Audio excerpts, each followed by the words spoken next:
Welcome to the Simple Marketing Solutions podcast, the ultimate destination for small service-based business owners looking for help and inspiration with their digital marketing efforts.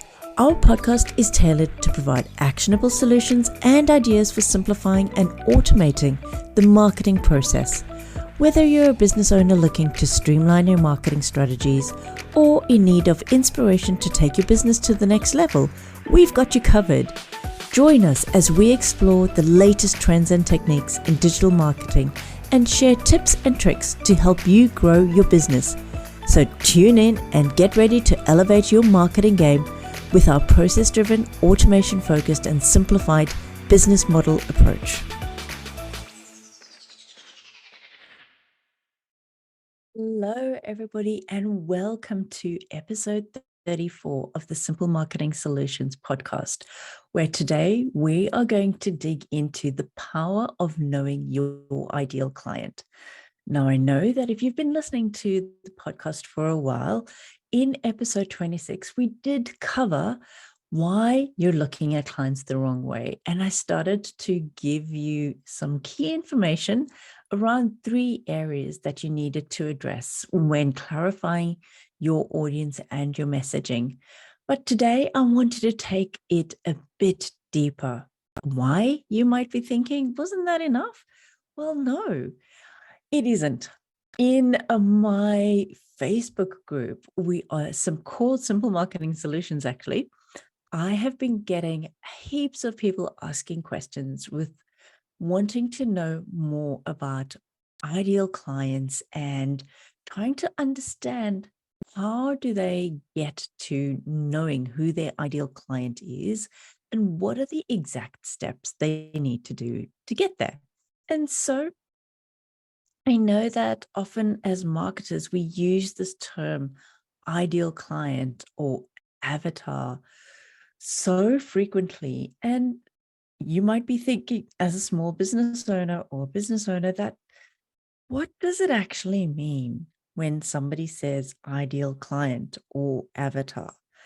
And so I thought I'd just recap on a bit of an explanation of this to hopefully help you to understand it, because in the world of business and marketing, it is important that you understand the foundational steps in order for you to be able to really take that information, run with it, and use it to your best ability within your business to grow it successfully. So, an ideal client or avatar is, as we talk about it, is that person that you love working with. When you close your eyes and you picture that person, there's a name for this one client that you know has done everything that you've said, has taken action, has been active in the process of their journey, whether it be that you've got a service-based business or product-based business. But this person is active. They do what you tell them to do. They buy what they need to buy for themselves because they see the value and they get results. Sharing that with their friends, their family, and spreading the word. This is what an ideal client is. It's the client that you just love working with. You want more of those. They're loyal, they spread the word, and they're getting results, which is the most important thing. They are not those clients that are looking for a quick fix or a magic solution when they're not willing to do any of the work. They're definitely not that client who is looking to blame others and not take responsibility for working through what they need to in order to get to the other side and get results. And your ideal client is definitely not that person who expects you to do everything or that product to fix everything while everything else stays the same. They're definitely also not that client who doesn't value your expertise and the knowledge that you share and impart with them. So now that you know the difference between an ideal client and what it looks like for not an ideal client as well, because it's important to understand both sides of the coin. Hopefully now we can delve a bit deeper and peel back that onion layer just a little bit. You know that I like to take it slowly and simply because I don't want anything to feel overwhelming. I want you to be able to take something from today and be able to implement it. So, what I wanted to really cover today was more about how do you find out more about who that ideal client is? And this is the question that I kept getting in the group. How do I find this client? How do I know who they are? So now that you know the definition of who an ideal client is and what that looks like, the three things that will help you to dig deeper into this is number one, research. Yep, you heard me right. Research. And, I had today somebody say to me that they're scared of getting out there and talking to their clients and or finding ideal clients, like talking about it and having to do research around that is something that's scary to them. And the way that I like to frame this is that you're just having an open, frank conversation with somebody who can help you to understand what their needs are, what their problems are, how they've gone about looking for answers and solutions, what works for them, what doesn't work for them, what their style of learning is. Are they visual? Are they auditory? What is it that works for them? Where do they go for information? Do they listen to podcasts? Do they scroll through social media? Do they follow people in specific Facebook communities? Or are they more into reading blogs or YouTube videos? That's the type of question that you can ask when you're doing that market research and having that conversation with somebody that you feel fits in as your ideal client. So it is really important that you are comfortable with this. And it means that by doing this research, you understand that client and therefore you can start tailoring your services towards that. Number two is identifying their needs. And how do you identify their needs if you're not willing to have a conversation with them, right?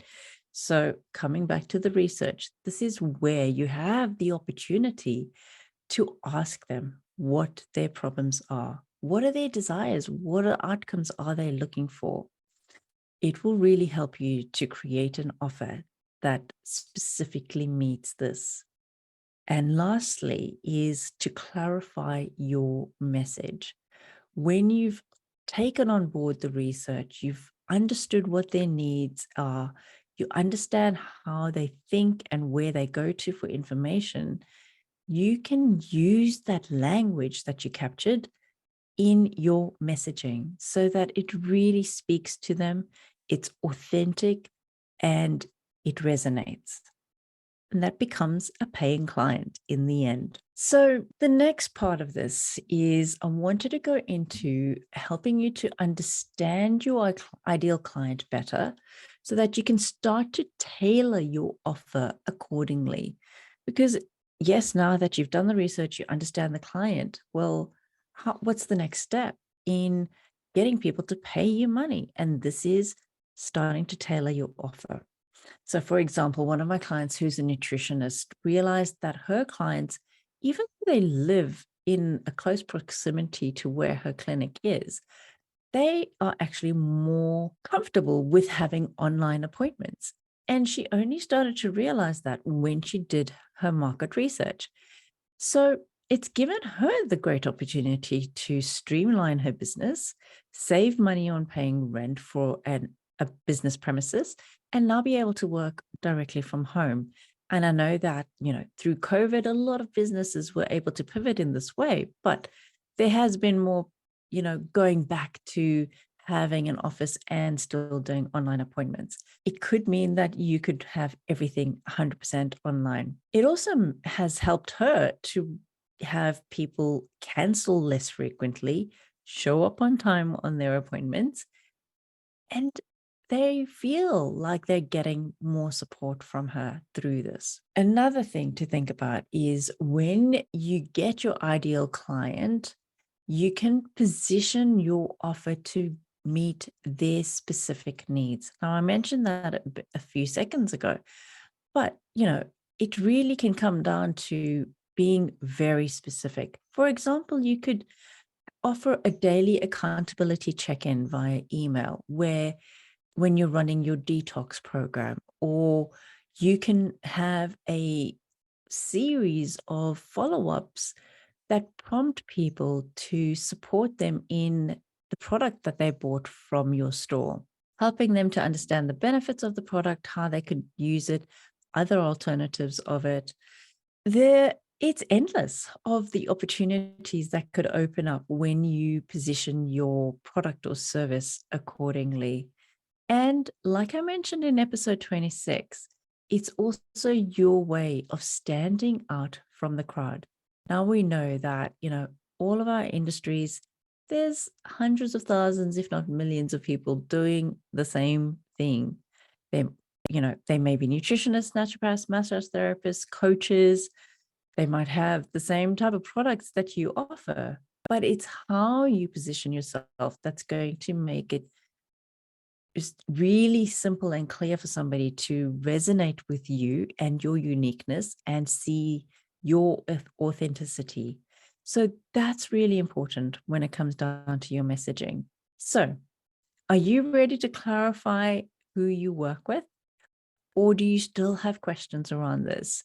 Pop me an email, let me know, or jump onto my socials, send me a DM if you've got any questions. But if you do need some extra help on just getting all of this down onto paper, I know that's me. I love to just work through something that I can read in my own time. Then the Confusion to Clarity guide is for you, my friend. I've designed this guide to work through in a simple way through what's holding you back and help you to grow a thriving business surrounded by a community of loyal clients. So if you're ready for gaining clarity, then download that Confusion to Clarity guide and let go of what's holding you back. Start making progress and moving forward with your business. Download it from holisticvision.com.au/clarity workbook, or the link is in the show notes. Until next week, my friends. Bye for now. Thank you for listening today. Like and subscribe wherever you get your podcasts. I hope you find value from today's episode. And remember, if you've got friends and colleagues looking for inspiration as they grow their business, share this podcast with them. Follow me on Instagram at Holistic Vision Consultancy, or check out my website holisticvision.com.au. Until next week, to your success, my friend.